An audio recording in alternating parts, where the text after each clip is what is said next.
네, 여러분, 제가 다시 돌아왔습니다. 오늘 앞선 방송 재밌게 잘 보셨죠? 여러분들 뭐, 오늘 정치 방송이었어, 개그 방송이었어, 이런 글도 많이 주시던데, 네, 이제는 뭐, 개그 방송이었던 정치 방송을 뒤로 하고, 지금부터는 연예부 소식으로 이어가도록 하겠습니다. 대한민국 최고의 특종 메이커, 연예부 안진용 기자님 함께 합니다. 안녕하세요. 네, 안녕하세요. 안진용입니다. 네. 지난주에 사실 저희가 명절이라서 뵙질 못했잖아요. 너무 궁금하고, 너무 보고 싶고, 그랬는데 여러분도 그러신 것 같아요. 인사 좀 부탁드리겠습니다. 네. 설 명절 잘 보내셨나요? 한 주 안 보니까 또 굉장히 그립고 아쉬워지더라고요. 그래서 오늘 또 여러 가지 소식 준비해 왔으니까요. 네. 여러분들께 많은 이야기 들려드리겠습니다. 일단 첫 번째는 이 얘기 사실 좀 무거운 얘기인데 네. 저희가 어제였나요? 그제였나요? 어제였죠. 그제였죠. 그저께 저희가 방송할 때도 이 얘기가 좀 나왔는데 우리 구독자분들 되게 슬퍼하시더라고요. 구준엽 씨 부부 얘기. 네. 이 얘기는 진짜 제가 명절 지나고 즐거운 이야기로 먼저 좀 드리고 싶은데 얘기를 안 할 수가 없습니다. 그렇죠. 일단 구준엽 씨가 2월 8일이 결혼 3주년이거든요.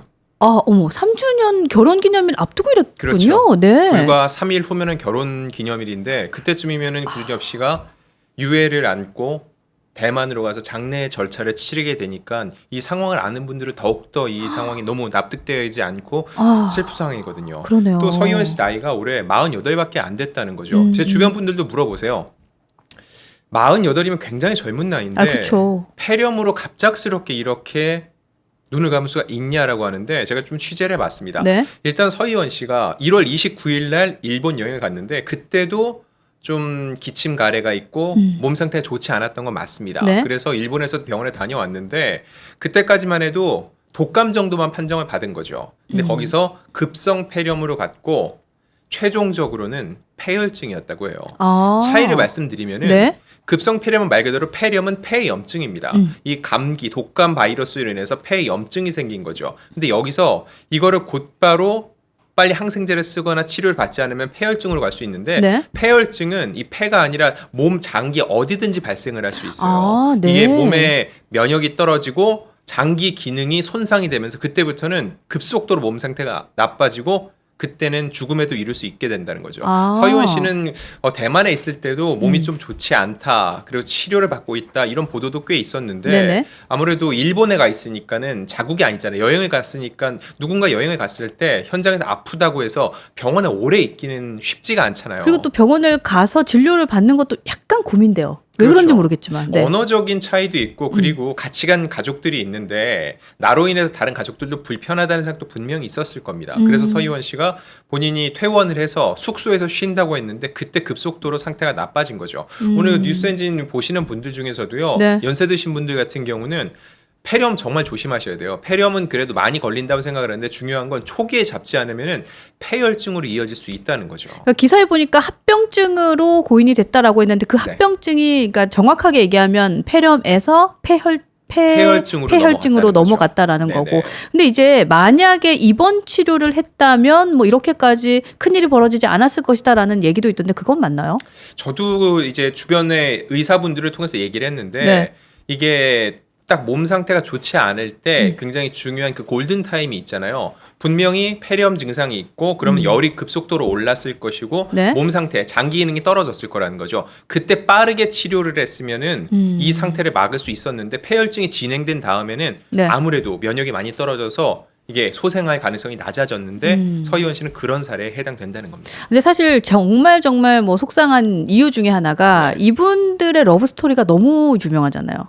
네. 그래서 더 그래요? 약 20년의 시간을 돌아서 다시 만났는데 두 사람이 처음 만난 건 1998년이에요. 그때만 해도 한류가 지금 같진 않았는데 그때 구준엽 씨는 강원래 씨와 함께 클론으로 절정의 인기를 누릴 때였거든요. 쿵따리 샤바라 맞아요. 쿵따리 샤바라, 맞아요. 초련 이런 노래 부르는데 대만에서 인기가 높아서 당시 최고의 한류 스타였습니다. 근데 갔는데 그 당시 서희원 씨는 라이징 스타였거든요. 근데 한 파티에서 만난 다음에 급속도로 가까워졌고 1년 정도 교제를 했는데 이게 시기적으로 90년대 말만 해도 해외를 가는 게 지금처럼 자유롭진 않고 통화도 지금처럼 스마트폰이 막 공급될 때가 아니었거든요. 그랬죠. 아무래도 물리적 여건 때문에 1년 정도 만나고 헤어졌고 각자의 삶을 살게 됐습니다. 근데 서희원 씨는 2011년에 한 남성과 결혼을 했고 중국인 남성과 결혼을 했습니다. 네. 10년 정도 결혼 생활을 유지하다가 2021년에 이혼을 했는데 워낙 유명한 스타이다 보니까는 국내에도 그 소식이 전해졌어요. 서희원이 이혼을 했다. 네, 네. 그 이듬해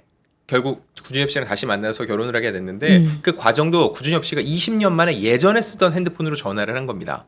근데 받았다는 거예요. 야, 이게 이것도 되게 참 그죠? 운명적이라는 거죠. 그렇죠. 사실 20년 전 번호를 그대로 그것도 탑스타가 유지한다는 게 쉽지 않을 텐데 네. 구준엽 씨는 그냥 그리워서 전화를 했는데 네. 곧바로 통화가 됐고 바로 대만으로 날아갔어요. 그러니까. 그리고 네. 우리가 너무 오랫동안 돌아왔다. 더 이상 기다릴 필요가 없다 해서 2022년 2월에 바로 혼인신고를 하고 부부의 인연을 맺게 됐는데 정말 얄궂게도 3년 정도의 행복한 결혼 생활 끝에 이렇게 또다시 죽음이 두 사람을 갈라놓게 된 겁니다. 그러니까 이게 정리를 해보면 한 23년, 그러니까 1년 정도 사귀다가 23년 정도 헤어져 있다가 다시 만나서 3년 딱 살았는데 이렇게 고인이 된 거예요. 네. 이거 너무 슬프다라는 생각이 들고 이제 장례는 어떻게 대만에서 치르나요? 일단 일본에서 사망을 했는데 일본의 장례법을 보니까 네. 사망을 하면 나흘 안에 화장을 해야 된대요.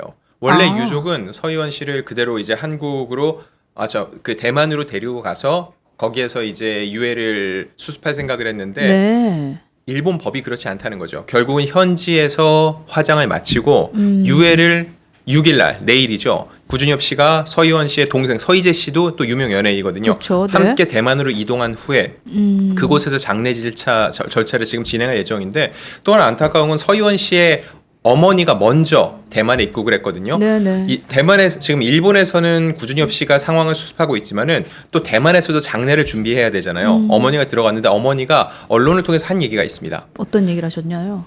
유골함을 들고 들어왔을 때 네. 제발 우리를 쫓지도 말고 찍지도 말아달라. 아... 이게 왜냐하면 서희원 씨의 소원이었다는 거예요. 워낙 어릴 때부터 스타가 됐기 때문에 항상 언론에 그리고 대중에 노출이 돼 있었고 파파라치도 얼마나 많았겠어요. 그랬겠죠. 거기서 굉장히 스트레스가 많았는데 마지막 가는 길만큼은 조금 편하게 갈 수 있도록 찍지 않아줬으면 따라오지 않았으면 좋겠다라고 부탁을 했는데 근데 이 소원도 저는 쉽지 않을 것 같아요. 어려울 것 같아요. 네. 왜냐면은 이게 대만이나 한국뿐만 아니라 아시아 전역에서 이 상황을 지켜보고 있기 때문에 일거수일투족이 전부 다 또 포착이 될 것으로 예상됩니다. 그 역시도 너무 가슴이 아플 것 같다는 네. 생각이 들고 근데 사실 저는 여기서도 좀 속상했어요. 뭐냐면 네.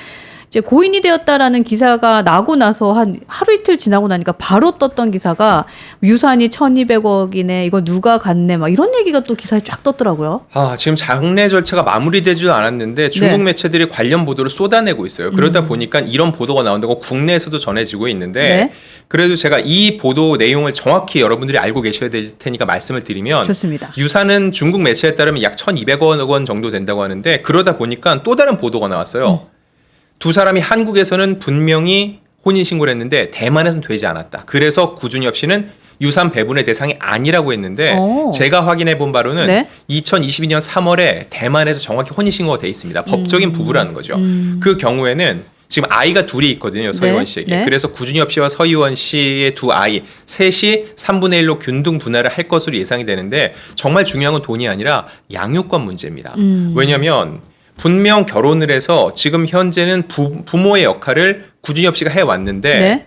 아이를 입양하진 않았어요. 이게 무슨 얘기냐면은 대만법상 부부가 이혼을 한 다음에 한쪽에서 아이를 키우는데 그 사람이 사망을 하게 된다. 네. 그러면은 나머지 한쪽에게 그동안 양육을 안 했어도 친권과 양육권이 자동 부활이 됩니다. 친아버지에게. 그렇습니다. 네. 친부에게 그 양육권이 가기 때문에 두 아이를 키울 수 있는 양육권, 친권이 아버지에게 생기는 거죠. 오. 중요한 건 이건 법적으로 구준엽 씨가 내가 키우고 싶다고 해서 할 수가 없는 부분이에요. 만약에 그게 가능하려면은 네. 구준엽 씨가 아이들을 입양을 했어야 됩니다. 아예 본인의 호적에 나의 아이들로 친권까지 모두 갖는 걸로 다 정리가 됐어야 되는데 그런 건 되지 않은 것으로 제가 확인을 했거든요. 결과적으로 볼 때 양육권은 구준엽 씨가 주장하기 힘든 상황이고 다만 서희원 씨가 아이를 키우고 있었죠. 네. 서희원 씨의 부모님들, 조부모 역시 아이들을 함께 양육을 해왔기 때문에 조부모가 나서서 아이들을 우리가 지금까지 키워왔기 때문에 계속 키우겠다. 그리고 아이들의 의사도 물을 거 아니에요. 만약에 조부모 그리고 구준엽 아빠랑 살고 싶다고 얘기를 하면은 그때는 그렇게 가정을 꾸릴 가능성도 배제할 수는 없습니다. 근데 지금 그러니까 그냥 문득 드는 생각은 네. 사실은 뭐 자세히는 모르지만 그래도 친아버지가 아이를 키우는 게 나쁘진 않을 것 같다는 생각도 좀 드는데 어때요? 사실 이 부분은 함부로 말할 수 수는 없어요. 그렇죠. 왜냐면 아이들과 부부는 이혼을 했어도 아이와 친부의 사이는 모르니까. 네네. 다만 좀 대중이 우려하는 건 뭐냐면은 부부가 이혼한 후에도 소송전이 있었습니다. 재산 분할에 대해 여러 가지로 해서 계속 대립각을 세워왔다는 거죠. 그랬군요. 물론 서희원 씨가 사망한 후에는 헤어진 남편이 굉장한 슬픔을 표출하면서 또 이렇게 명복을 빌기도 했는데, 하지만 아이의 이런 양육권이라든지 또 하나 중요한 게 뭐냐면요. 네네. 돈 얘기는 제가 사실 별로 하고 싶지 않은데 어쩔 수 없는 게 두 아이가 미성년자거든요.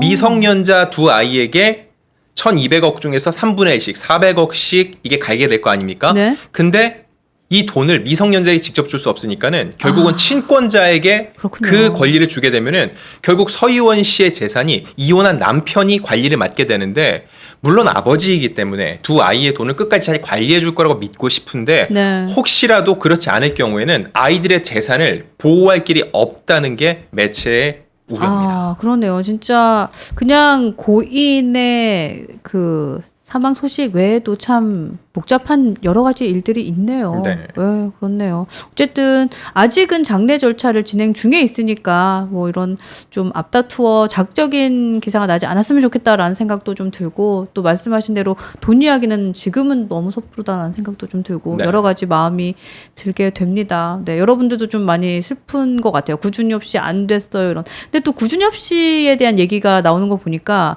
그 마지막으로 작별 키스를 했다. 그리고 누가 물어봤나요? 뭐 괜찮냐니까 괜찮지 않다 이런 얘기. 그 뒤로는 구준엽 씨에 대한 얘기는 뭐 들리는 건 없더라고요. 네, 맨 처음에는 한 매체 보도를 통해서 연락을 아마 초창기니까는 경험 없는 상황에 받았던 것 같아요. 네. 이거는 정말 괜찮냐고 생각해서가 아니라 의례적인 인사인 거죠. 괜찮으세요 했는데 그쵸. 전혀 괜찮지 않다라고, 그리고 가짜 뉴스가 아니다라고 인정을 했고요. 네. 그 후에는 이제 이상봉 디자이너가 개인적으로 친분이 있어서 또 문자를 보냈는데 역시나 힘들다고 분명히 얘기를 했다고 해요. 이게 인사 정도라도 잘 버티고 있습니다, 괜찮습니다라는 말을 전혀 할 수가 없는 그 정도의 상황인 거죠.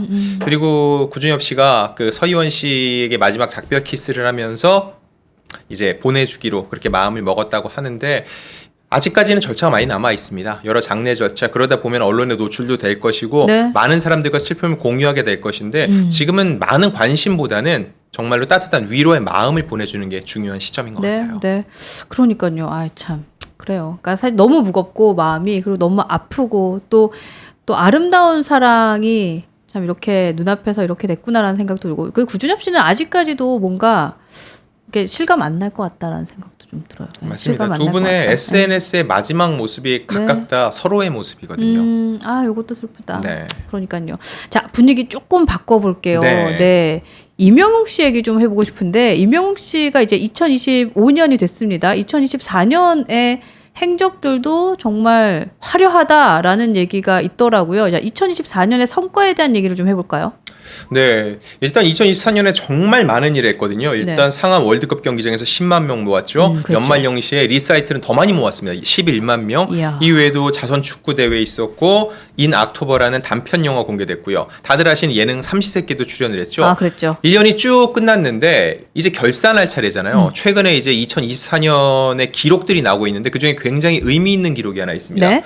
국내에서 가장 점유율이 높은 멜론 차트가 있어요. 저도 쓰죠. 예. 멜론 차트에서 2024년에서 가장 많이 스트리밍된, 가장 많이 사람들이 찾아 들은 노래 탑 100을 골랐는데 네. 그 중에서 임영웅 씨의 노래가 무려 10곡이 포함된 거예요. 탑백에 10개요? 탑 100에 10개요. 10%의 지분을 임영웅 씨가 차지하고 있는데 와, 10곡이 이거 오른 대단하다. 건 네. 대한민국 가수 중에서 가장 많습니다. 제가 지금 생각하니까 네. 어떤 게 있냐면, 저도 멜론을 늘 들어요. 네네. 근데 저도 나이가 좀 있으니까 이렇게 흘러나오는 노래들 막 이렇게 모르고 싶지 않은 거예요. 그래서 네네. 늘 탑백을 듣거든요. 네. 근데 언제 들었던 간에 임영웅 씨 노래는 늘 들었던 것 같아요. 1년 내내. 이게 생각해보니까. 많은 분들이 그러네요. 사실 노래를 골라 듣는 분들이 있는데 탑백을 그냥 유명한 요즘 사람들이 듣는 노래를 계속 스트리밍을 돌려드리는 분들이 있는데 저요. 그 경우에는 어쩔 네. 수 없이 100곡 들으면 10곡, 그 중에 10곡 중에 한 곡은 임영웅 씨 노래 들어야 되는데 그랬네요. 생각해보니까. 그럼 네. 대중들이 궁금할 거예요. 그 10곡이 뭔지. 왜냐면 히트곡이 너무 많으니까. 10곡 중에 가장 높은 순위는 사랑은 늘 사랑은 도망가. 늘 도망가. 맞아요, 그쵸? 맞아요. 원래는 이문세 씨 노래인데 지금은 임영웅 씨의 노래로 다들 많이 알고 계시죠. 네. 이게 31위였고요. 다음은 드라마 우리들의 블루스의 OST로 쓰였던 동명의 우리들의 블루스. 저 그 노래 좋아요. 저도 이 노래 좋아해서 정말 자주 듣고요. 네. 듣고 있으면 약간 좀 뭔가 힐링이 된다는 느낌이 있습니다. 그리고 모래알갱이. 이 모래알갱이가 우리의 삶이 결국은 저 바다 앞에 있는 모래알갱이와 다르지 않다라는 그런 메시지가 굉장히 좋은 노래고요. 네. 그리고 또 하나, 그 다음은 다시 만날 수 있을까. 이거는 이명웅 씨 정규 앨범의 타이틀곡이었습니다.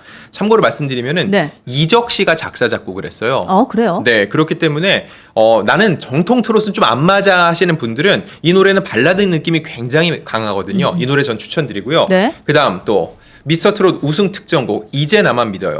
네, 정말로 이명웅 씨의 노래를 믿고 듣는 분들은 이제 나만 믿어요. 이 노래 들을 때마다 네, 믿어요라고 얘기를, 이명웅이라는 종교를 하나 믿는다고 얘기를 하는 분들이 많을 정도고요. 네. 그 외에도 보면 Do or Die, 무지개, 런던보이, 폴라로이드, 마지막으로 인생 찬가가 탑 100 안에 포함이 됐습니다. 이야, 근데 진짜 대단하다. 어떻게 탑 100에 사실 진입하는 것도 쉽지 않거든요. 그럼요. 그러니까 1위 찍는 것도 정말 탑에 우리 아이돌 가수 아니면 사실 찍기 어려운데, 이분은 뭐 탑도 사실 좀 찍었었고, 네. 그리고 10곡이나 계속해서 1년 내내 있었다? 야, 이거 쉽지 않다라는 생각을 하고, 어떤 분이 나 이명웅 같은 아들 하나 있었으면 좋겠다 이런 얘기도 하셨는데, 근데 이렇게 되면 저작권이나 이런 거 되게 수익도 만만치 않을 것 같아요. 그럼요. 일단 이명웅 씨가 여기서 보면은 네. 모래알갱이 본인이 직접 노래 작사 작곡에 참여를 했거든요. 저작권 수입이 상당할 겁니다. 그럴 것 같아요. 네, 그래서 그리고 노래를 부른 실현자들에게 가는 또 퍼센테이지가 있기 때문에 이명웅 씨가 이렇게 매월 월 단위로 저작권은 들어오거든요. 네. 정산이. 네. 그래서 여기서 오는 수입도 적지 않을 것으로 예상이 되고요. 근데 이명웅 씨 워낙 기부도 많이 하고 있기 때문에 그쵸? 본인이 네. 가진 것만큼 많이 돌려주는 편입니다. 네. 그러니까 사실 이게 선순환 같기도 해요. 많이 버시고 또 많이 드리니까 또 많이 버시는 것 같다는 생각도 들고, 네. 어쨌든 사랑을 많이 받은 만큼 또 사랑을 주는 거니까, 그래서 이명웅 씨 더 좋아하는 것 같다라는 생각도 들고, 우리 새벽별님께서도 네. 영웅이야만 좋겠다 또 이런 이거 되게 부러워하시는 것 같다는 생각이 듭니다. 그리고 진짜 그 설 연휴에도 이명웅 씨가 이 공연 실황, 네. 이 영화가 TV로도 방송이 됐던데요. 그 어땠어요? 그 좀 반응도 좀 궁금하고. 네. 상암 월드컵 경기장이 원래 작년 5월에 네. 10만 명을 모으는 공연을 했었고, 이게 원래 영화로도 개봉이 됐었는데 그 네. 영화가 TV조선을 통해서 방송이 됐거든요. 네. 사람들이 생각을 할 때 아니 이미 공연도 한 거고 영화 개봉까지 했는데 TV를 얼마나 보겠어 하는데 이날 시청률이 4.8%가 나와서 이야. 그날 종합 편성 채널 프로그램 통틀어 1위였어요. 4.8%가 어느 정도다 하면은 사람들이 감이 잘 안 오잖아요. 저 기자들은 아침마다 시청률표를 봤는데 시청률표를 보면 대략적인 숫자가 나와 있어요. 4.8%면은요 약 110만 명 정도 됩니다. 네. 와, 동시 접속자 110만 명. 그렇죠. 와. 10만 명이 현장에서 봤고 35만 명이 극장에서 봤거든요. 근데 TV의 영향력이 아직은 시청률이 떨어졌다고 해도 높은 편이에요. 네, 그렇죠. 110만 명 정도가 명절에 앉아서 그 시간에 가족과 함께 다 그걸 봤다는 얘기고요. 그만큼 이명웅 씨의 그 파괴력이라고 해야 될까? 그 영향력이 대단하다는 걸 이번 명절에도 다시 한번 느낄 수가 있었죠. 이명웅 방송국 만들어라 뭐 이런 것도 주시고, TV에서 하신 거 보셨다는 얘기도 들으시고, 저는 네네. 이 얘기를 들으면서 아이고 110만 명 동시 접속 부럽다. 유센진도 100만 명 가자 뭐 이런 생각도 하게 됩니다. 네, 여러분들도 그러니까 임영웅에 대해서는 그냥 그 이름 석자가 그냥 뭐랄까요, 그냥 브랜드가 됐고 뭔가 하나의 상징성이 됐고, 좀 부럽다라는 생각도 계속해서 듭니다. 자, 어쨌든 2024년도 이렇게 화려하게 장식을 했기 때문에 네. 올해의 행보도 궁금해지는데, 올해는 어떤 기대가 좀 되는지 궁금해요. 제가 궁금해서 이것도 한번 확인을 해봤는데 네. 사실 이명웅 씨는 공식적인 활동을 스포일러를 잘 하지 않아요.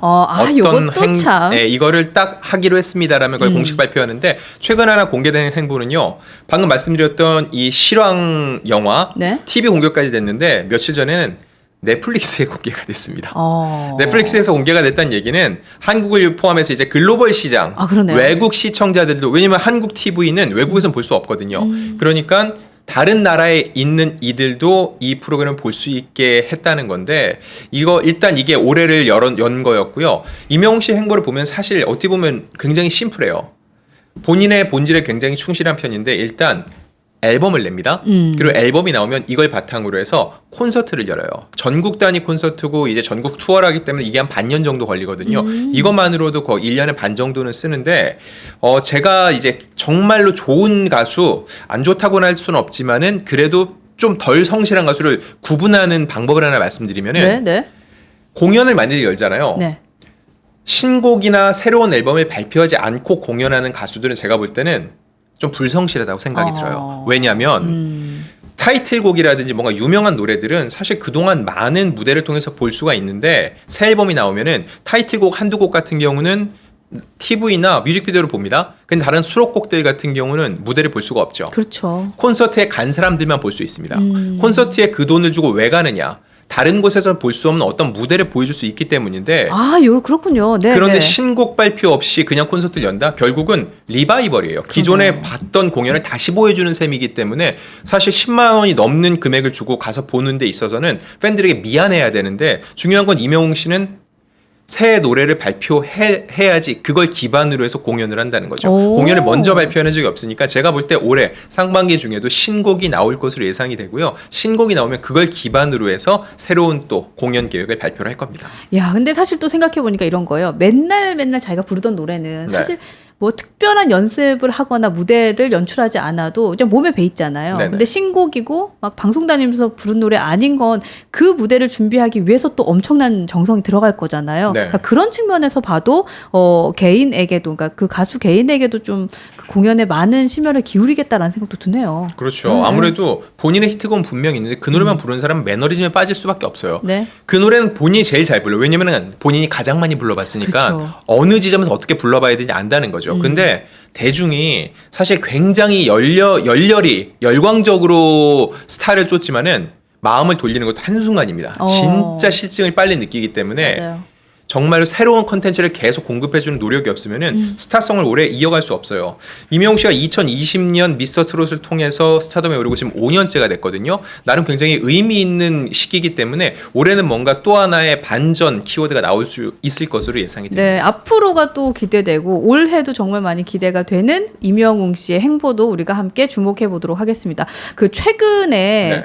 그 MBC 기상캐스터분, 네네. 그분도 이제 고인이 되셨는데 그 따돌림 집단 따돌림 네네네. 뭐 이런 직장 내 괴롭힘. 직장 내 괴롭힘 뭐 이런 게 있나 봐요. 그 부분에 대해서도 혹시 취재가 좀 되시면 다음 주에는 그 얘기도 좀 해볼까요? 네, 그 궁금해하시는 부분은 분들 제가 계세요? 취재를 굉장히 많이 하고 있어서 아, 그래요? 사실 오늘 다 말씀드릴 수는 없고 그냥 하나만 딱 말씀드릴게요. 네. 이 사안이 벌어졌을 때 초동 조치가 잘 됐는지 여부인데요. 왜냐면은 누군가가 내가 괴롭힘을 당하고 내가 힘듭니다라는 걸 어떤 식으로든 표출을 하는데 그게 표출됐을 때 바로 조치가 취해지면은 정말로 일이 커지지 않습니다. 근데 오요한나 씨는 결국은 스스로 목숨을 끝까지 간 거죠. 과정까지 받게 됐는데 네. 중요한 건 이게 일어난 그 조직이 MBC잖아요. 그렇죠. 저는 MBC의 첫 입장문이 이해가 안 되는 거예요. 첫 입장문 내용에 들어간 게 뭐냐면은 오요한나 씨가 공식적으로 본인의 괴롭힘을 얘기한 적이 없다라고 단언을 했어요. 근데 유족들에 따르면은 분명히 오요한나 씨가 그거에 대한 문제 삼은 거를 갖고 얘기한 거 녹취를 갖고 있다고 했거든요. 증거를 이쪽에 갖고 있는데 상대방은 없다고 했다. 네. 그러니까 MBC가 지금은 자체 진상위원회를 꾸려서 향후 이거에 대해서 문제를 다시 바로 잡겠다고 하는데 이게 사후 약방문이거든요. 그렇죠. 처음부터 굉장히 초동 조치를 잘했어야 되는데 그게 되지 않았다는 거죠. 요게 현재 가장 전 쟁점 중에 하나라고 보고요. 아마 시시각각 상황이 달라지니까 일주일 후에 제가 좀 더 보강된 내용을 말씀드리도록 하겠습니다. 좋습니다. 아까 여러분들도 우리 방송 시작할 때 MBC 기상캐스터 얘기도 좀 해주세요라고 의견을 주셨는데 저희가 다음 주에는 우리 기자님께서 조금 더 취재를 심층적으로 해 오신다고 하니까 그 내용도 여러분들 기대해 주시면 좋을 것 같고요. 이제 끝으로 인사 말씀 해주시면 제가 마무리하도록 하겠습니다.